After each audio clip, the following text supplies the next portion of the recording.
Bien, amigas y amigos de Al Punto Vespertino, de regreso con ustedes, tal como habíamos prometido al inicio del programa. Tenemos en el día de hoy un invitado muy especial y con él vamos a hablar un poco de la economía, porque últimamente se ha estado hablando mucho del endeudamiento, de que el país está llegando a su punto final, de que ya no tenemos espacio para más, que el presupuesto no alcanza, y se habla de 350.000 millones en préstamos, en bonos que hay que buscar para el próximo presupuesto.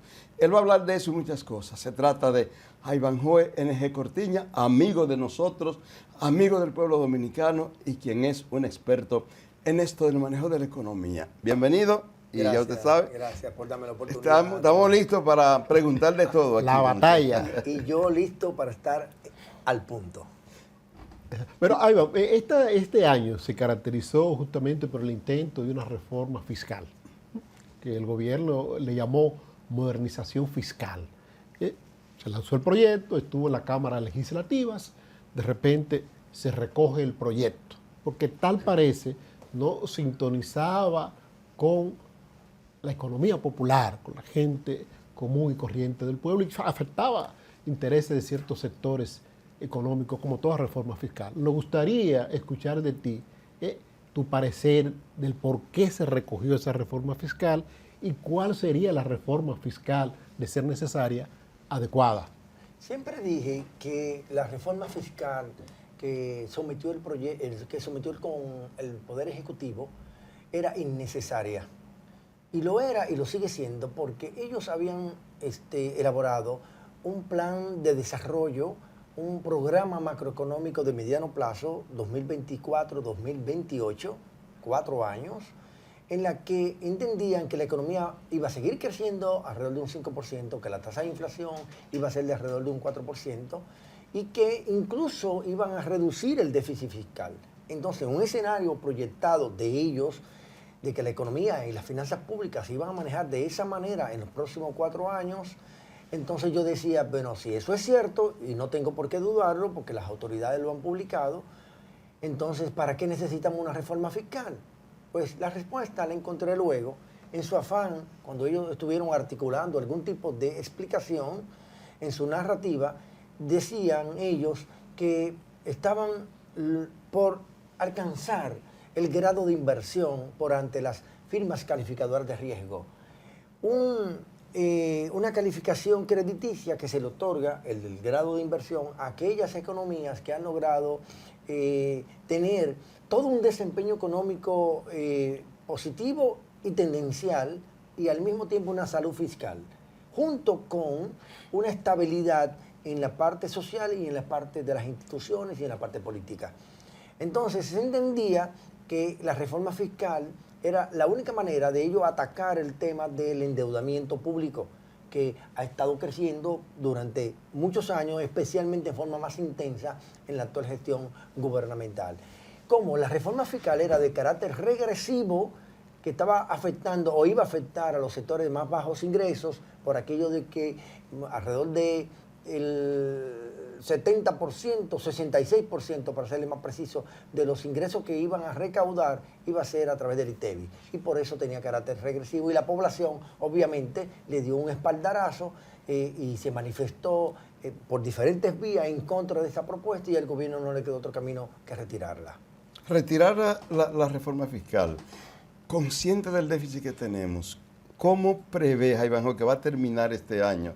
¿Y qué nos espera, comenzando el próximo año, ante esa realidad? Porque los gobiernos, ninguno han querido enfrentar lo que se llama la evasión, por donde se va un gran chorro de dinero. Pero, ¿cómo prevé? Terminaremos y comenzaremos el 2025. Yo pienso que este año 2024 va a concluir de una forma que podemos tipificarla como un desempeño económico claro oscuro, en donde tendrá puntos claros y puntos oscuros, puntos luminosos y puntos negativos. En ese balance que uno realiza de la economía del 2024, ya cerrándolo, usted encuentra que la economía va a crecer en un 5%, un poco más, como han dicho las autoridades, y ese es un punto claro. Pero ¿qué punto oscuro tiene ese punto claro? Bueno, que la economía sectorial, como el caso del sector agropecuario, el caso del comercio, el caso del turismo, el caso de la manufactura local, no van a crecer conforme creció la economía medida por el PIB. Por lo tanto, es un punto oscuro. El empleo que ellos dicen que ha crecido en los niveles máximos en la historia, ese sería un punto claro. Por un punto oscuro es que el empleo que ha crecido es el empleo informal. Y como sabemos, el empleo informal es de muy baja calidad y el gobierno no tiene ningún tipo de atributo positivo, no es responsable de que el aumento del empleo haya crecido, porque lo que ha crecido es el empleo informal. La gente ha tenido que buscársela pasando de lo formal a lo informal. Y otro punto claro, ya cerrando el año 2024, es el hecho de que la economía ha logrado controlar la inflación, el Banco Central particularmente.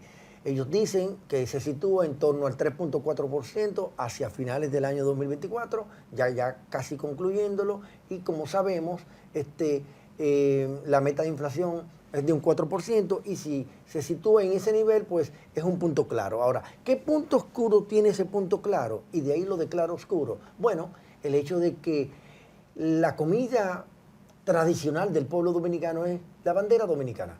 ¿Y qué contiene la bandera dominicana? Arroz, habichuela y carne. ¿Y en cuánto aumentó el precio del arroz? ¿Y en cuánto aumentó el precio de la habichuela? En 2 dígitos, 14, 18% respectivamente. Entonces estamos frente a un punto oscuro del punto claro, el punto luminoso del Banco Central. Lo que no manejamos mucho la economía, nos asusta mucho cuando nos hablan de mucho dinero y que hay que coger muchos préstamos. Concluyendo este año, hemos escuchado algunos economistas que dicen que va a haber que buscar 350.000 millones. Y tú dices, pero tanto dinero para poder sustentar el próximo presupuesto. ¿Es eso así? ¿Hay exageración? ¿Por qué tenemos que buscar tanto dinero prestado para poder sustentar el próximo presupuesto del año que viene? Definitivamente que el presupuesto que ha sido ya aprobado por el Congreso de la República prevé un incremento del endeudamiento público externo e interno equivalente a unos 3.900 millones de dólares. Y yo sitúo que el balance, el saldo de la deuda pública del gobierno central a finales del año 2025 se estará situando cerca de los 60.000 millones de dólares y actualmente está en algo más de 57.300 millones de dólares. De manera que el gobierno continúa gastando mucho y provocando un déficit fiscal que tanto en el año 2024 como el proyectado para el año 2025 ronda alrededor del 3.1% del PIB, que es el equivalente a la cifra que usted ha externado en términos de pesos nominales.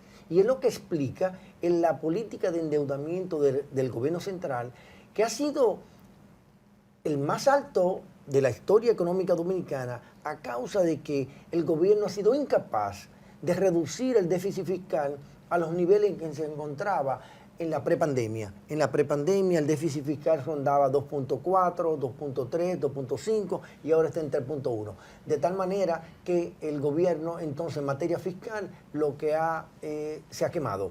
Y ese es otro punto oscuro del claro oscuro del balance económico del 2024. Ver, usted dice que el gobierno está gastando mucho.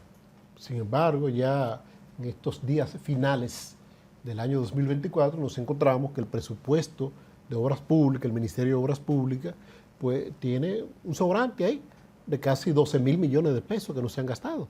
Entonces no está gastando mucho. ¿Qué se va a hacer con ese dinero que sobra del presupuesto que no se ha ejecutado?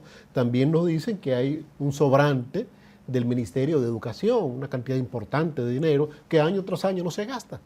Pero mire, más que una noticia positiva, esa es una noticia muy mala. Porque el hecho de que al Ministerio de Obras Públicas le estén sobrando recursos o que estén gastando menos de lo que pueden gastar, lo que indica eso es que están construyendo menos, que están invirtiendo menos y que el retraso que se observan en obras importantes en la República Dominicana obedece justamente a eso, a la incapacidad de ellos destinar esos recursos que están aprobados en el presupuesto nacional y que sin embargo no se destinan a los fines que han sido contemplados en el presupuesto vigente del año 2024. Esa es la razón por la cual a diciembre, a la primera semana de diciembre del 2024, el gasto de capital como proporción del gasto público total es de 11.5%, cuando pudo haber sido 14 o 14.5%. Por eso que yo he dicho, y reitero ahora aquí en el programa El Punto, que el gobierno ha llegado a su límite de competencia, en cuanto a que ya no da más, ya no puede entregarle cosas nuevas al país, no puede hacer más ante el hecho de su ineficiencia administrativa. Bueno, hay muchas cosas que nosotros quisiéramos comentar. El tiempo tal vez no nos va a alcanzar para mucho, pero en ese aspecto, el gobierno siempre ha insistido en que la inversión que está haciendo es la correcta. Los críticos, la oposición, ha dicho muchas veces que lo que se está invirtiendo en obras es muy poco. Por eso la economía luce medio estancada. ¿Usted valora, cree que realmente es poca la inversión? ¿A qué punto deberíamos llegar? Y comparada con otras gestiones, ¿cuál es el punto de diferencia anterior y ahora con esta administración? Definitivamente que es una nota negativa, un punto oscuro, el hecho de que el gobierno esté gastando poco en inversión pública. Y es lo que explica que obras importantes como la segunda línea del metro no se concluya. Y otras obras como el puente que habían anunciado que se construiría para... Puente flotante para sustituirlo. Exactamente. No se ha hecho nada. No se ha hecho absolutamente nada.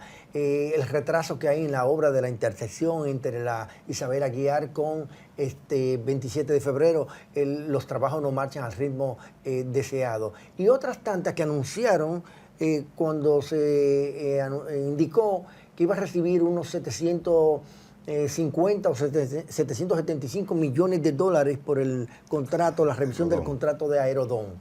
Entonces, estamos frente a un gobierno que ha sido incapaz de utilizar el gasto de capital para promover la inversión pública.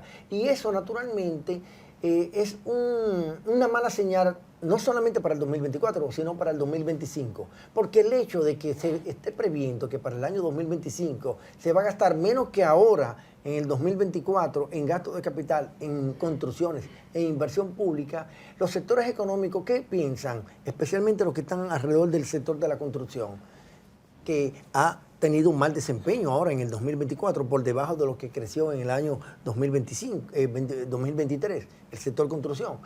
Que en el 2025 esos sectores van a decir, bueno, es que el gobierno va a invertir menos ahora en el 2025 en obras. Pues nosotros vamos a tomar una pausa y no vamos a tomar la iniciativa de invertir en este sector. Fíjese, en este año 2024, el sector construcción, el que se dedica a vivienda, no ha podido vender alrededor de 1.500 unidades de soluciones habitacionales ante el hecho de que las tasas de interés de los bancos están muy altas.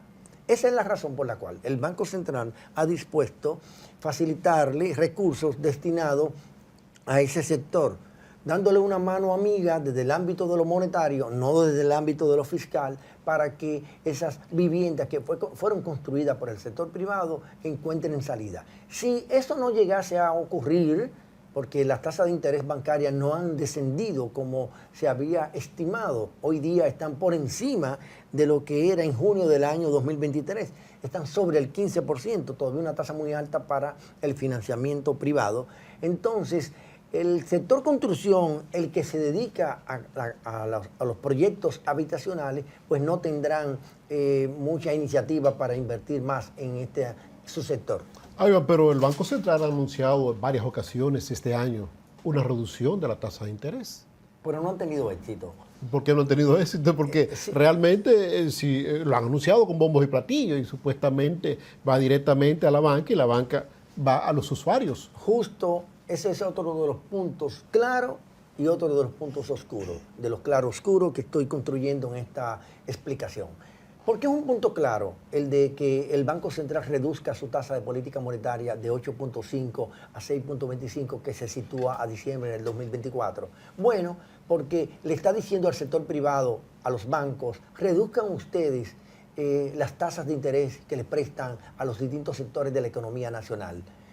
Eso es una postura correcta para dinamizar la economía, para motorizar la economía. Pero ¿qué pasa? El sector privado, los bancos, no han reducido la tasa de interés de los bancos. Y hoy día está más alta que la que se encontraba, el nivel en que se encontraba en el año 2023 a junio, que era sobre el 12% y ahora está sobre el 15%. Es decir, que la tasa de interés bancaria, en vez de bajar, lo que ha hecho es que ha aumentado.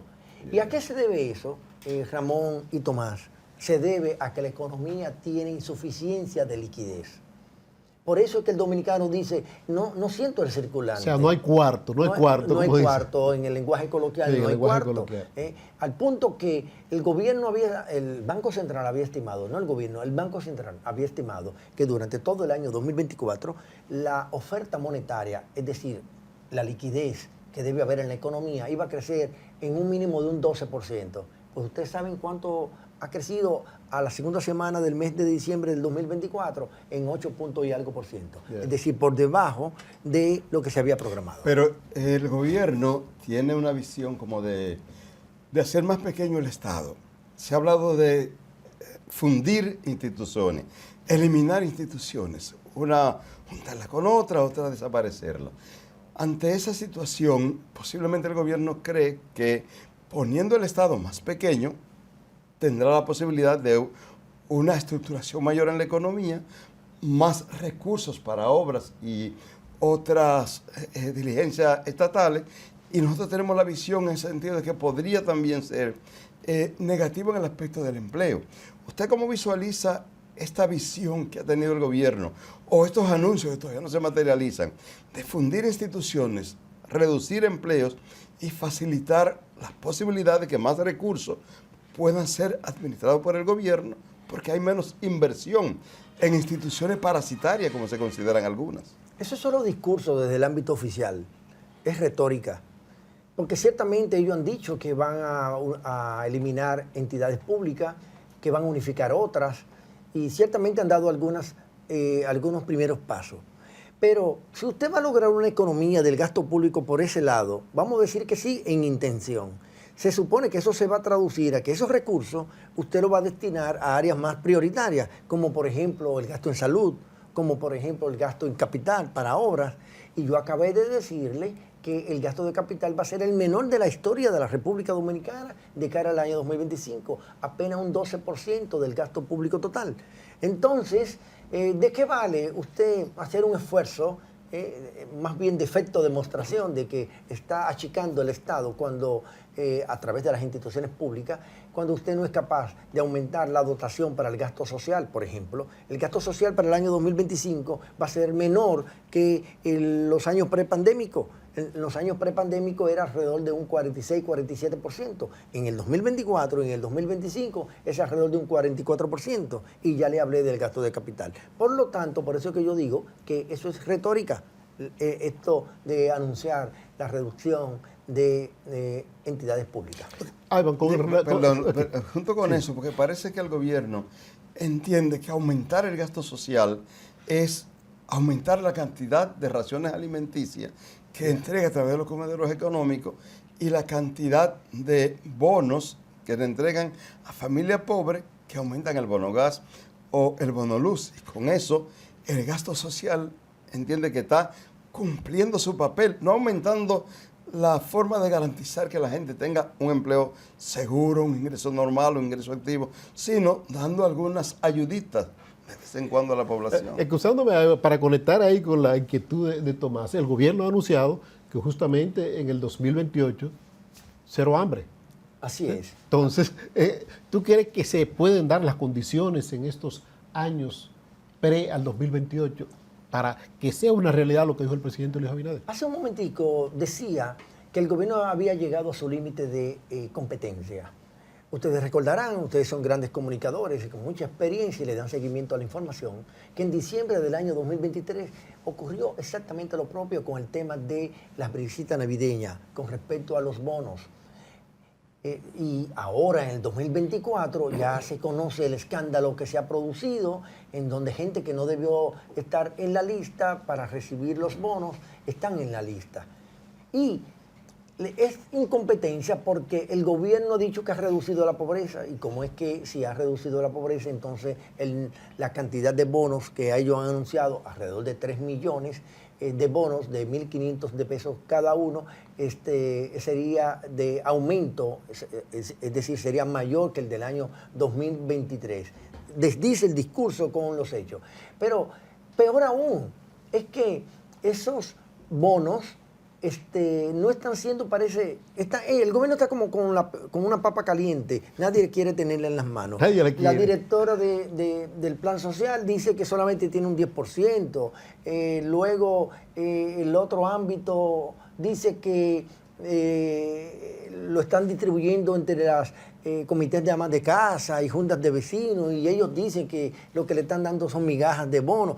Es decir, hay un problema de transparencia, hay opacidad en el manejo de estos bonos. En cuanto a lo de hambre cero para el año 2028, eso es un mero anuncio.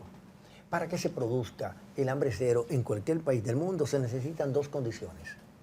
Número 1, que haya recursos para implementar programas en la dirección de reducir o eliminar el hambre.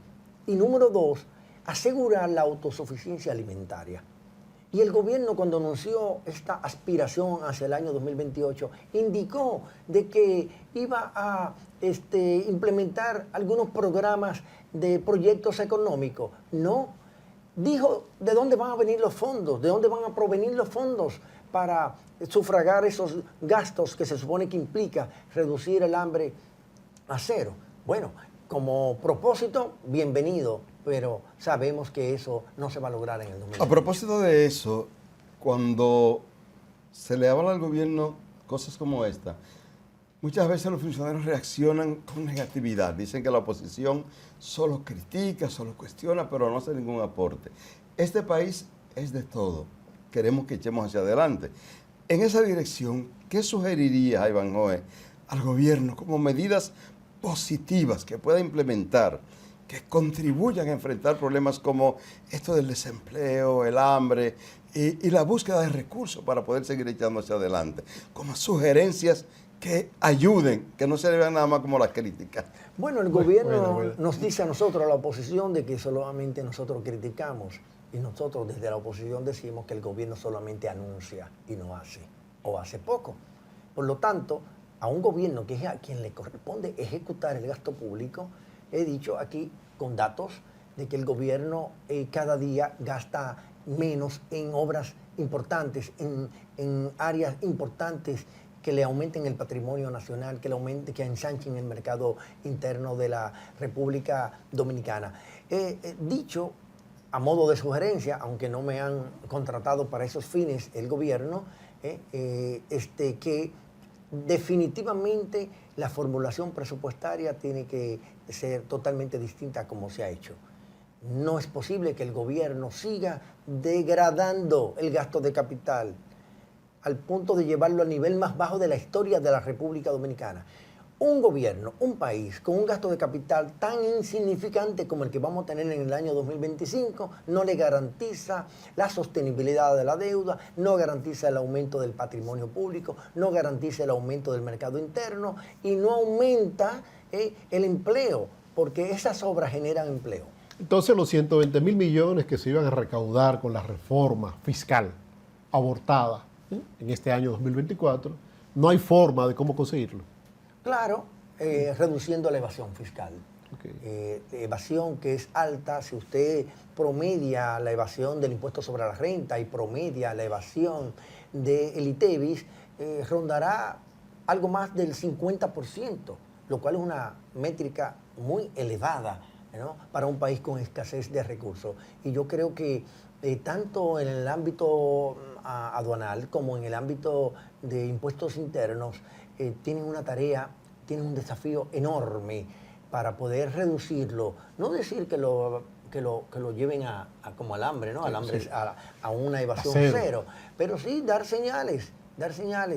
Y hasta ahora esas señales no se aprecian, porque resulta que ellos dicen que siempre rompen récord en recaudaciones. Sin embargo, y el gobierno luego decía antes que los chelitos le daban... Que les rinden los chelitos. Sí, pero al final entonces quieren hacer una reforma fiscal. Ahora para el 2025 ya estamos a la puerta prácticamente del nuevo año. Concluye el DR-CAFTA. Al concluir el DR-CAFTA, nuestros productores agropecuarios están previendo una situación difícil. Especialmente los arroceros están quejando mucho. Los productores de arroz. ¿Qué podríamos hacer? ¿Qué debería hacer el gobierno para evitar una quiebra en nuestro sector agropecuario cuando termine el DR-CAFTA y comiencen a llegar al país de todas partes todos los productos agropecuarios, especialmente de Estados Unidos, que son apoyados, subsidiados por el gobierno estadounidense y que van a entrar aquí con más facilidad, que es lo que va a producir la gente nuestra? Yo creo que al gobierno se le hizo tarde para ablandar habichuelas.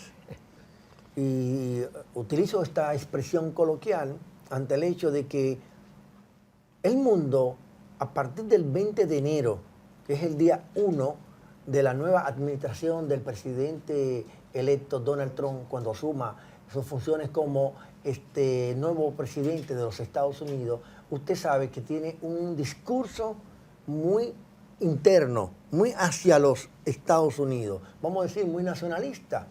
Y eso no ayuda a la aspiración que pudiera tener el gobierno dominicano o la República Dominicana de que se le extienda el plazo o que se le dé alguna dispensa para que no entre en vigencia el tema del desmonte arancelario para el caso de la importación de arroz, por ejemplo.